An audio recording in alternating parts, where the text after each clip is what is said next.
बिस्मिल्लाहिर्रहमानिर्रहीम। अस्सलाम वालेकुम। आप दुनिया के किसी भी कोने में चले जाएं, सॉफ्ट ड्रिंक्स, ये कोक, पेप्सी, स्प्राइट वगैरह हर खाने का हिस्सा और पीने का लाजमी जुज़्व बन चुकी है। सॉफ्ट ड्रिंक्स और इनके नुकसानात, ये है मेरा आज का मौजू। मैं डॉक्टर तारिक शहज़ाद। पूरी दुनिया में 2 ममालिक ऐसे हैं जिनमें सॉफ्ट ड्रिंक्स इस्तेमाल नहीं होते। एक है नॉर्थ कोरिया और दूसरा है क्यूबा। बाकी पूरी दुनिया में बच्चे, बूढ़े, जवान हर कोई ये ड्रिंक्स पीता दिखता है। कोका कोला की अपनी वेबसाइट के मुताबिक रोज़ाना 1.9 बिलियन बॉटल मुख्तलिफ़ साइज़ और मुख्तलिफ़ अक़साम की सेल होती हैं। ये सिर्फ़ एक ब्रांड की सेल है, इसमें स्प्राइट, फांटा वगैरह शामिल नहीं। फांटा की एक 1.5 लीटर बोतल में 221 ग्राम चीनी पाई जाती है। इतनी ज़्यादा चीनी की मौजूदगी में कैलोरीज़ की मिकदार 825 बताई जाती है। फांटा की एक गिलास बोतल पीने से आपने 35 ग्राम चीनी इस्तेमाल कर ली है। एक इंसान एक दिन में प्योर फॉर्म में कितने ग्राम चीनी ले सकता है? इसका जवाब है कि 0 ग्राम। जी हाँ, आपने सही सुना, 0 ग्राम। ये मस्नूई शुगर की बात हो रही है, नेचुरल शुगर की नहीं। नेचुरल शुगर ऑटोमेटिकली हमें नेचुरल रिसोर्सेज से मिल जाती है। दूध में लैक्टोज और फ्रूट में फ्रुक्टोज पाए जाते हैं। इनके इस्तेमाल से एनर्जी के लेवल को बहाल रखने के लिए बॉडी की ज़रूरत के मुताबिक हमें शुगर मिल जाती है। मस्नूई शुगर नेचुरल सिस्टम का हिस्सा नहीं, और इसकी दलील ये है कि बड़े बड़े जंगली जानवरों को ज़िंदा रहने के लिए मस्नूई शुगर लेने की ज़रूरत नहीं पड़ती। अगला सवाल यह है कि हमारी बॉडी कितनी मस्नूई या एडेड शुगर लेने की मुतहम्मल हो सकती है? तो इसका जवाब है कि एक जवान आदमी के लिए रोज़ाना 36 ग्राम और एक जवान औरत के लिए रोज़ाना 25 ग्राम।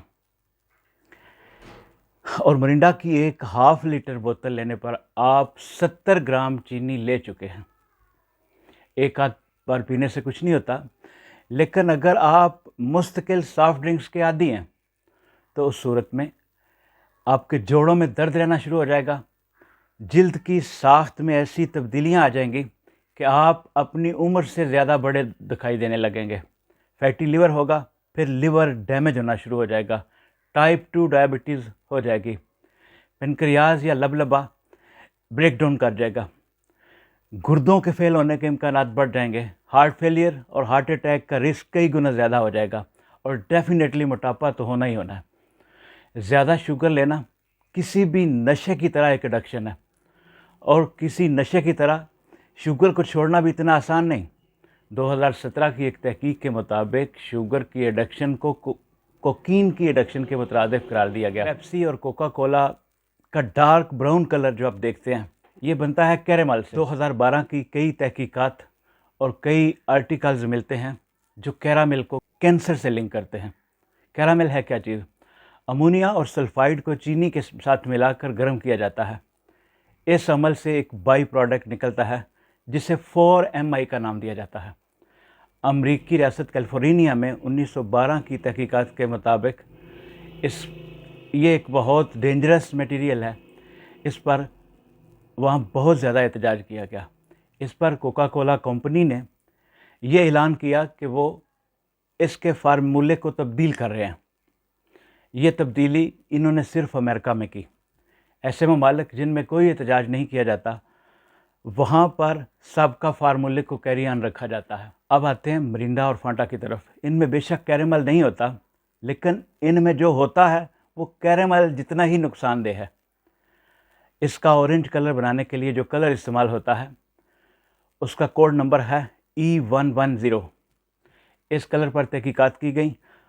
इसके इस्तेमाल से नुकसानात इतने ज़्यादा थे कि सन 2000 में नॉर्वे, स्वीडन और फिनलैंड ने इस E110 प्रोडक्ट को बैन कर दिया। सन 2007 में एक तहकीक की गई। इसका नतीजा ये था कि E110 बच्चों में हाइपर एक्टिविटी डिसऑर्डर पैदा कर रहा है। 2008 में यूके ने इस पर तहकीक करना शुरू की और उन्होंने पूरी यूरोपीय यूनियन में इसको बंद करने की सिफारिश कर दी। ان ممالک میں سافٹ ڈرنکس بنانے والی کمپنیوں نے E110 کو استعمال کرنا بند کر دیا۔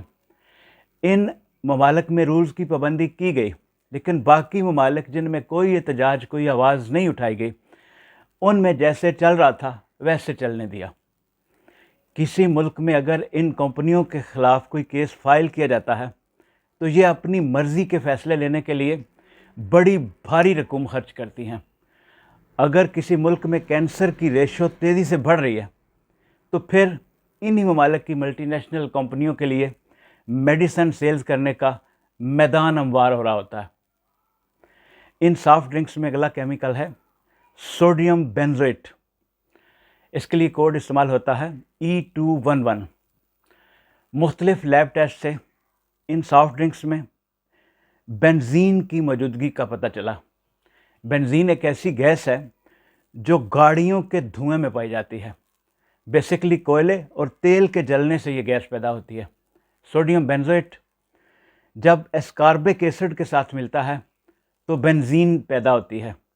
اسکاربک ایسڈ مطلب وٹامن سی۔ ہیٹ اور روشنی کی موجودگی میں بنزین بننے کا عمل تیز ہو جاتا ہے۔ سخت گرمی میں گاڑیوں کے اوپر جب یہ بوتلیں ایک جگہ سے دوسری جگہ موو کی جاتی ہیں تو ان میں بنزین کی مقدار بڑھ جاتی ہے۔ 2008 میں مختلف کورٹس میں کوک اور پیپسی پر کیس دائر کیے گئے۔ اس پر ان کمپنیوں نے عدالت میں لکھ کر دیا کہ نئے بننے والے سافٹ ڈرنکس میں سوڈیم بینزوئٹ کو شامل نہیں کیا جائے گا۔ پیپسی اور کوک نے اس بات پر بھی عمل درآمد صرف انہی ممالک میں کیا جن میں یہ کیس دائر کیے گئے۔ 2014 میں انڈین اداکار امیتابھ بچن نے ایک انٹرویو کے دوران بتایا کہ میں نے پیپسی کے ایڈ کرنا بند کر دیے ہیں، اور بند کیوں کیے ہیں کہ وہ پچھلے دنوں ایک اسکول ایونٹ میں مہمان خصوصی تھے۔ وہاں ایک چھوٹی سی بچی نے مجھ سے سوال کیا، آپ ہمیں وہ چیز پینے پر کیوں مجبور کرتے ہیں جنہیں اسکول میں ہمیں پوائزن پڑھایا اور بتایا جاتا ہے؟ میں نے اسی دن ان کمپنیوں کے ساتھ اپنے کانٹریکٹ کینسل کر دیے۔ سافٹ ڈرنک ایڈکشن اصل میں شوگر ایڈکشن ہے، اور اس عادت کو چھوڑنا اتنا آسان کام نہیں، لیکن یہ عادت زندگی سے زیادہ قیمتی نہیں۔ آج ہی اس کو چھوڑنے کی کوشش کیجیے۔ اپنا خیال رکھیے۔ السلام علیکم۔